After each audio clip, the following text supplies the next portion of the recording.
అమ్ముడు ఈ తాగేసి వెళ్ళు. ఏమైంది? ఏమైందమ్మా? నిన్న సెక్యూరిటీ డ్యూటీ చేశానమ్మా. ఫుల్ డే రైఫిల్ పట్టుకుని నిలబడ్డాను. సెక్యూరిటీ పని చేయడానిక నువ్వు ఐపీఎస్ చదివావు? ఐపీఎస్ ట్రైనింగ్ లో ఇవన్నీ చేయాలమ్మా. ఆర్డినరీ కానిస్టేబుల్ నుండి అన్నిటికీ ట్రైన్డ్ అయి ఉండాలి.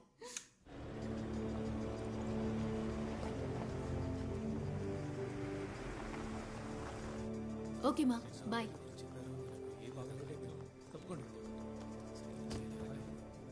హాయ్.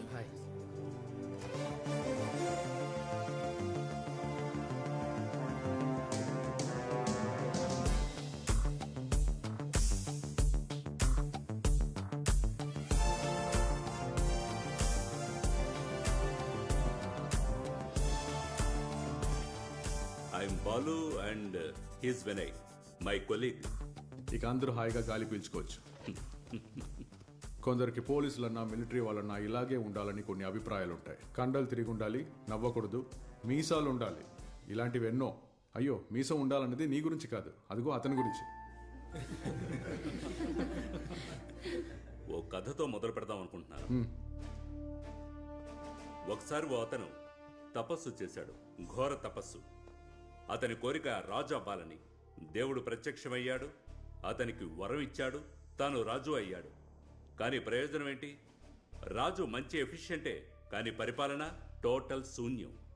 కానీ ఆయన తపస్సు చేసి తాను రాజు అవ్వాలని మాత్రమే దేవుని వరమడిగాడు. ఎందుకంటే అతను మంచి పరిపాలకుడు అవ్వాలని కోరుకోలేదు. నేను చెప్పింది అర్థమైందా? You all are efficients, no doubt. But ఒక సామర్థ్యం ఉన్న ఆఫీసర్ అవ్వాలంటే ఎఫిషియన్సీ మాత్రం సరిపోదు, ప్రొఫిషియన్సీ కూడా ఉండాలి. So what's proficiency? అది ఎక్కడ ఉండాలి? From inside. మీకున్న విజ్ఞానాన్ని వీలైనంత మేరకు అప్లై చేయాలి. That's proficiency. ఓ ఉదాహరణ చెప్తాను. ఓ క్రైమ్ జరిగింది. క్రిమినల్ ఎవరు ఏంటని ఓ చిన్న క్లూ కూడా దొరకలేదు. No trace of evidence, nothing. ఏ నిర్ణయానికి రాలేని పరిస్థితి. A state of total uncertainty. Underline the word uncertainty. Uncertainty plus pressure from the top brass, politicians, media and of course public outright. ఇవన్నీ కాకుండా మన లోపల నుంచి వచ్చే ఒక భావన. ఏ ఆఫీసర్ అయినా తడబడతాడు అటువంటి స్థితిలో. ఇటువంటి సందర్భాల్లో మీరు ఏమైనా సాధించాలనుకుంటే ఒట్టి రాజుగా ఉంటే సరిపోదు, చక్కగా పరిపాలించే రాజుగా ఉండాలి. అందువల్లే నేను ముందుగా అందరికీ చెప్పాను, బిగుసుకుపోయి ఉండకూడదు, నవ్వాలి. నవ్వు అందరినీ రిలాక్స్ చేస్తుంది. ఈ రిలాక్సేషన్ నుంచే టాలరెన్స్ తయారవుతుంది. అప్పుడు ఏదైనా వరం అడిగే ముందు ఓర్పునివ్వమని అడగాలి. Now let's go for a short break. Tea తీసుకొని తాగండి. రేపు ఇతను గొప్పోడైతే అప్పుడు మనం సెల్యూట్ కొట్టాలి. అప్పుడు మనం చెప్పుకోవచ్చుగా మనకి టీ సప్లై చేసినోడని. తమాషకన్నానులే. Thank you. Coffee? No thanks. Sir, నేను ఆయిషా, అన్వర్ గారి నర్స్ని. అన్వర్? ఓ, మన మినిస్టర్ సమద్ గారి. అవును సార్, అంకులే నేను ఐపీఎస్ అవ్వాలని ఆశపడ్డారు. Thanks to Anwar. Sir, this is Rachel. Thank you. Oh, Rachel from Anandavadi. అవును సార్. చూడు, నువ్వు ఇలా వెనక నుంచోవలసిన దానివి కావు. All India civil service exam లో నీది సెకండ్ ర్యాంక్. అయినా ఇప్పటికీ మీ నాన్న కూలి పనులకు వెళుతున్నాడని ఏదో మ్యాగజైన్ లో చదివానే. నేను ఐపీఎస్ అయినా సరే మా నాన్న కూలి పనులకు పోవడం మానలేదు sir. That makes you great dad. Congrats. Thank you sir. Sir, ఇన్ని సంవత్సరాల ఎక్స్పీరియన్స్ లో మీ సహనాన్ని పరీక్షించిన కేసు ఏదైనా ఉంటే చెప్తారా? ఓ కేసు సిబిఐకి వచ్చిందంటే అది కాంప్లికేటెడ్ అయి ఉంటుంది. బట్ కొన్ని కేసులు కన్ఫ్యూజ్ చేసేస్తాయి. సార్, అలాంటిది ఏదైనా? ఓ కేసు ఉంది. That was perhaps the most trying in most difficult one by ever faced. ఈ నక్షత్రాలను లెక్కించడం అసాధ్యం కదా. ఆ కేసు కూడా అలాంటిదే. మా బాస్ సేతు సార్తో సహా అందరినీ టెన్షన్ పెట్టింది.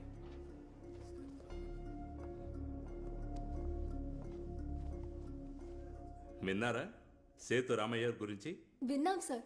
ఒకసారి ముసోరీలో కలిసాం. సేతు సార్ ఇప్పుడు ఢిల్లీలో ఉన్నారు, హెడ్ క్వార్టర్స్ లో. బేని, బీడి, విచ్చి వస్తారు, చూస్తారు, తేల్చేస్తారు. అదే సేతురామయ్య సార్. ఆ కేసు సేతు సార్ని కాస్త కుస్తో కన్ఫ్యూజ్ చేయలేదు. దాని నుంచి, ఆ కేసు నుంచి మంచి గుణపాఠం నేర్చుకున్నారు. సిబిఐకి ఏదైనా చేయగలమన్న అహంకారం ఉండేది. అది ఇప్పుడు లేదు. ఆ లెవెల్కి దెబ్బల మీద దెబ్బలు తగిలాయి. ఆ కేసు స్టార్ట్ అయింది ఢిల్లీ నుంచి.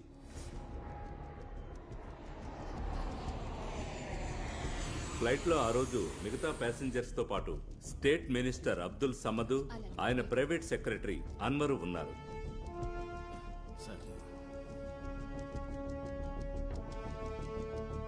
మినిస్టర్ కి గుండెల్లో తీవ్రమైన నొప్పి వచ్చింది. ఈ ఫ్లైట్ లో డాక్టర్స్ ఎవరు ఉంటే ఇమిడియట్ గా రండి. సార్ ఏమైంది సార్? మామూలుగా అయినా ఏ టాబ్లెట్ వేసుకుంటారు? ఏమైంది sir? Sir Ecosprin sorbate tablet ఉందా? లగేజ్ లో ఉన్నాయి. ఎవరి దగ్గర ఎకోస్పిన్ సార్బేట్ టాబ్లెట్ ఉందా? సార్ మీకేం కాదు సార్, మీకేం కాదు సార్. సార్ మంత్రి గారి మరణం సహజ మరణమని ఫ్లైట్లో ఉన్న వాళ్ళందరూ నమ్మారు.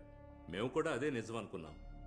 కానీ ఆ తర్వాత మేము జరిపిన ఎంక్వైరీలో ఆయన చంపబడ్డారని తెలిసింది.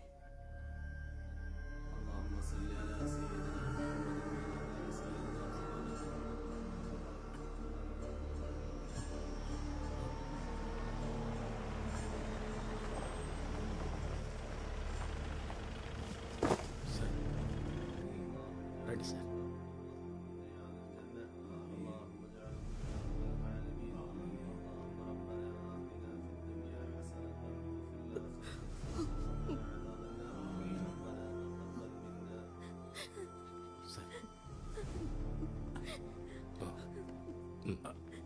కూర్చోండి. సార్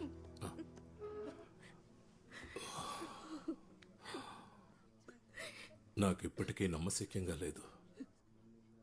నిన్నటి వరకు అందరికీ తోడుగా ఉన్నారు, ఇవాళ లేరు. రాజకీయాల్లో ఆయన పాత్ర ఎంతో ముఖ్యమైంది. ఆ గ్యాప్ని ఎలా ఫీల్ చేయాలో నాకు తెలియడం లేదు. ఒంటరి వాళ్ళం అయ్యామని బాధపడకండి, మేమందరం ఉన్నాం. ధైర్యంగా ఉండండి.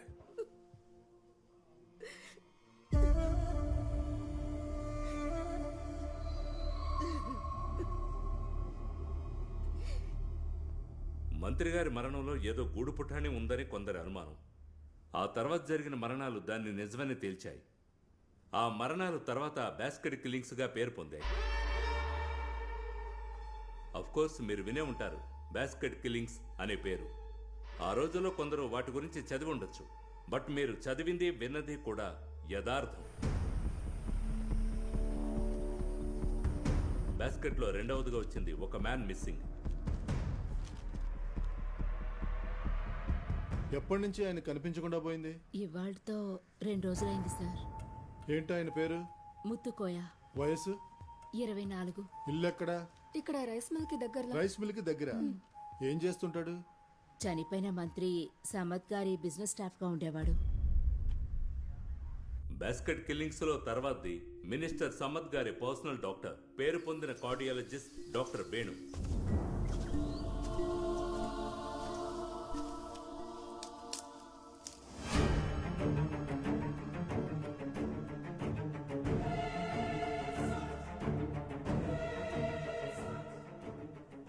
కాల్తో తన్నుండొచ్చు సార్, తోసేసి ఉండొచ్చు, లేదా జారిపడి ఉండొచ్చు. డమ్మీ టెస్ట్ చేయాల్సి ఉంటుంది. ఎవరితను? సార్, డాక్టర్ వేణు గారి డ్రైవర్. ఇతను గుర్తుపట్టావా? వేణుగారు. సార్కి ట్రెక్కింగ్కి వెళ్ళే అలవాటు ఉందా? సార్ రెగ్యులర్గా వెళ్ళరు. మా సార్కి ఏమైంది సార్? పోస్ట్ మార్టం అవని.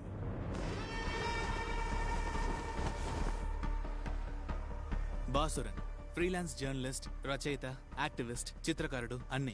మిస్టర్ బాసురన్, మినిస్టర్ సమద్ గారి, డాక్టర్ వేణు గారి మరణాలలో మీకు అనుమానం రావడానికి కారణం? సందేహమే కదండి అన్నిటి కారణం. మంత్రి గారు చనిపోయారు. మంత్రి గారి పర్సనల్ డాక్టర్ ట్రక్కింగ్ లో చనిపోయారు. ట్రక్కింగ్ చేస్తూ కాల్ స్లిప్ అయి వాళ్ళు అలాగే కథలు అల్లుతారు. మంత్రి గారి పిఏ ముత్తుకు మిస్ అయ్యి చాలా రోజులు అవుతుంది. ఎంక్వైరీలో ఏ ఆధారాలు దొరకలేదు. అనుమానాలు రావా మరి? మినిస్టర్ సమద్, సీఎం గారు కలిసి ఢిల్లీకి ఎందుకు వెళ్లారు అని మీరు అడిగినట్టు నాకు బాగా గుర్తుంది. ఎందుకు అలా అడిగారు? అనుమానం వచ్చింది కాబట్టి అడిగాను. సీఎం మినిస్టర్ సమద్ ఢిల్లీ నుంచి కలిసి రావాలి కదా, కానీ సీఎం రాలేదుగా. వాడు అడుగుతున్న ప్రశ్నలకి సమాధానం చెప్పాల్సిన అవసరం నాకు లేదు. పత్రికల వాళ్ళు ఏమైనా అనొచ్చా?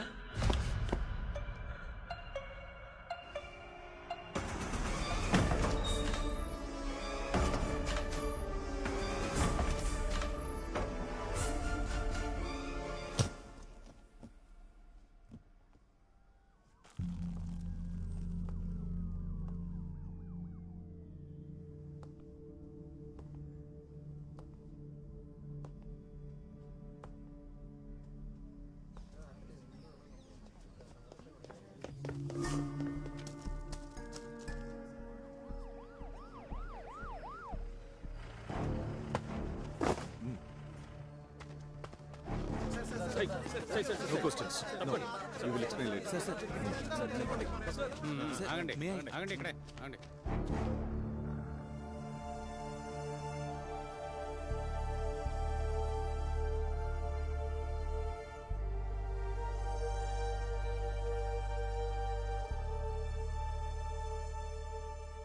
పోస్ట్ మార్టం చేయకుండానే చెప్పొచ్చు సార్, చంపి ఊరేశారని. కరెక్టేగా ఆనంద్? సార్ ప్రత్యేకంగా ఆత్మహత్య నోటు ఏమీ లేదు గనక సార్ అతన్ని కొట్టి ఉరేసి చంపారని అప్పుడే చెప్పలేం కదా సార్.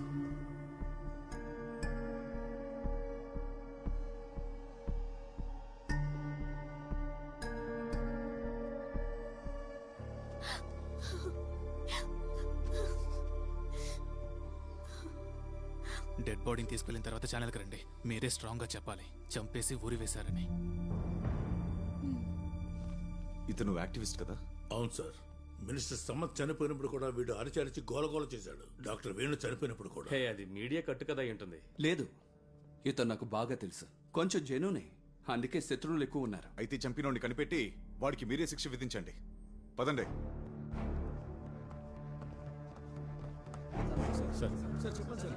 No comments. నో. ఆ అమ్మాయి ఎవరంట? సార్ తన గర్ల్ ఫ్రెండ్ అని చెప్తుంది. రా.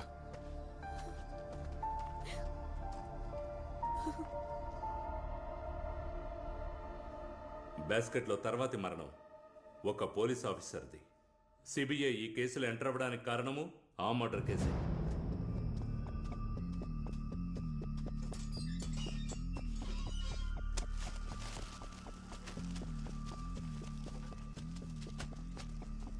అన్నా 3 హిందూ పేపర్స్ ఉంటే ఇవ్వరా? లేదమ్మా.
నేనిప్పుడు నిలబడున్నది కొచ్చి మున్సిపల్ టౌన్ హాల్ ముందు. కేరళ పోలీసుల్లోనే ఎంతో నిజాయితీ గల ఆఫీసర్ గా ఉండేవారు సిఐ జోస్. ఆయన మరణానికి చింతిస్తూ కేరళ ముఖ్యమంత్రి మిగతా మంత్రులు ప్రగాఢ సానుభూతిని తెలియజేశారు.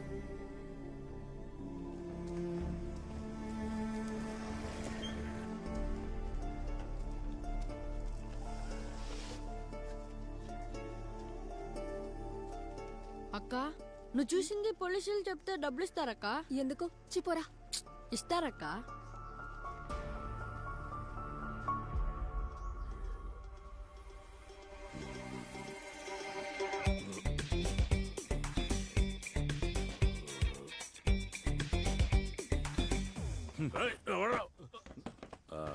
సారా కూర్చోండి.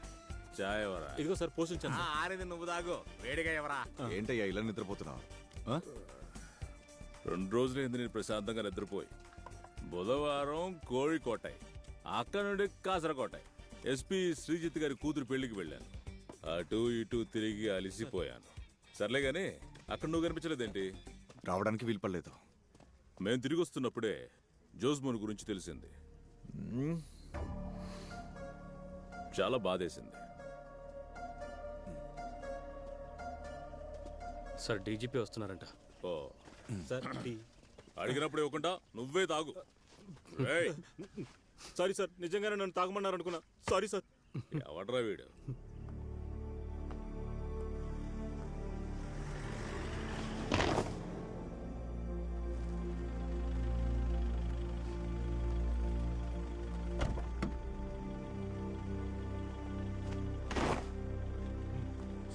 రండి sir.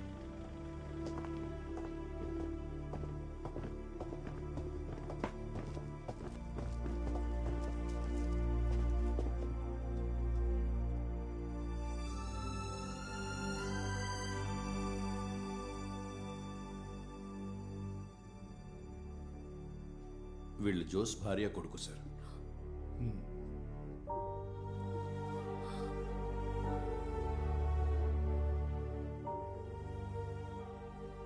It was pitch dark sir. అందువల్లే వెహికల్ ఏదని ఖచ్చితంగా ఐడెంటిఫై చేయలేకపోయాం. Hit and run possible. He was a very efficient honest police officer. I no.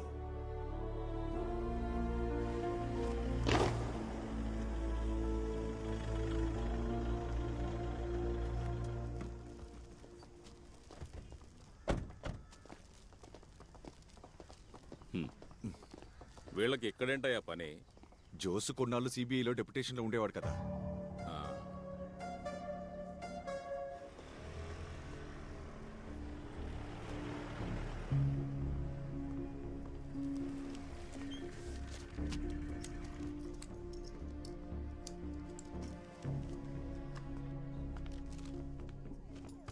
Madam,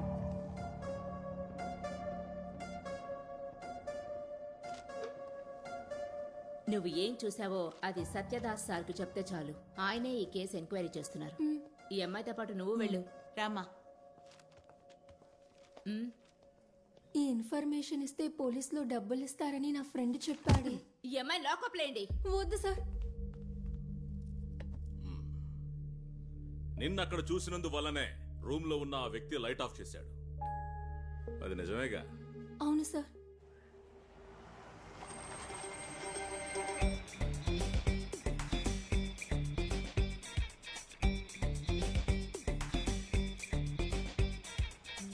ఆపు ఆపు ఆపు ఆపు. అపరాజిత, అదేగా నీ పేరు? అవును సార్. ఆ కిటికీ దగ్గరేగా నువ్వు అతన్ని చూసింది? అవును సార్. చాలా యూస్ఫుల్ గా ఉంది నువ్వు ఇచ్చిన ఇన్ఫర్మేషన్. సిఐ జోస్మోన్ తెలుసా? తెలుసు, చిన్నప్పటి నుంచి ఆ సార్ ఇంట్లో నేనే పేపర్ ఇస్తూ ఉంటాను. నాతో చెప్పడంతో నీ బాధ్యత తీరిపోయింది. ఈ విషయం మరెవరికి చెప్పకూడదు, విన్నావుగా? వెళ్ళు.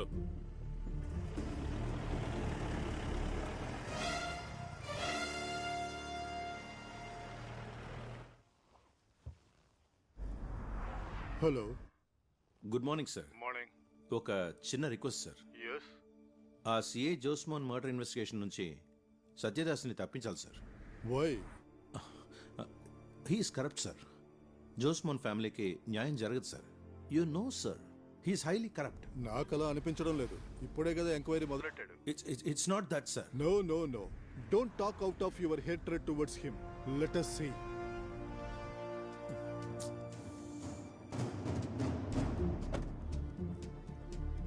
బాబు, నేను స్పాట్కి వెళ్తున్నా, నువ్వు అక్కడికి వచ్చేయ్. బండి దీవయ్యా.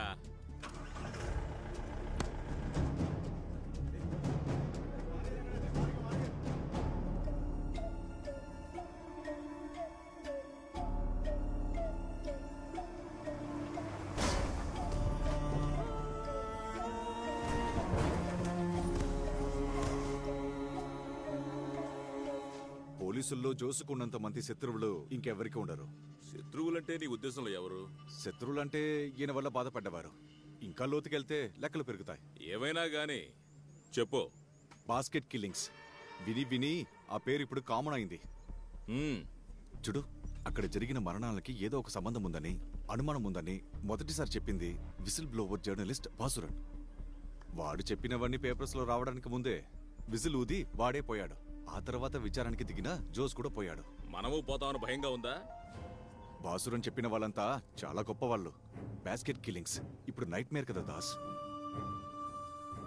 అందుకని ఎవరు చెప్పినా సరే ఈ ఎంక్వైరీకి నన్ను పిలిపించినందుకు చాలా సంతోషం. ఇప్పుడు నాది ఒక రిక్వెస్ట్. రిక్వెస్ట్లు ఏమీ అక్కర్లేదు బాబు, నేను నిన్ను వదిలేస్తాలే. నిన్ను మాతో చేర్చుకోమన్నాళ్ళతో నేను ఏదో కారణం చెప్పుకుంటానులే. థ్యాంక్స్. నేను వెళ్ళిపోవడం మీకు సంతోషాన్ని ఇస్తుందా? చాలే పోరా. భయంగా ఉందా ఇక్బాల్? నువ్వు కూడా వెళ్ళిపోవచ్చు. అయ్యో, నాకు భయం అంటే ఏంటో తెలియదు సార్. బండిది వెళ్దాం.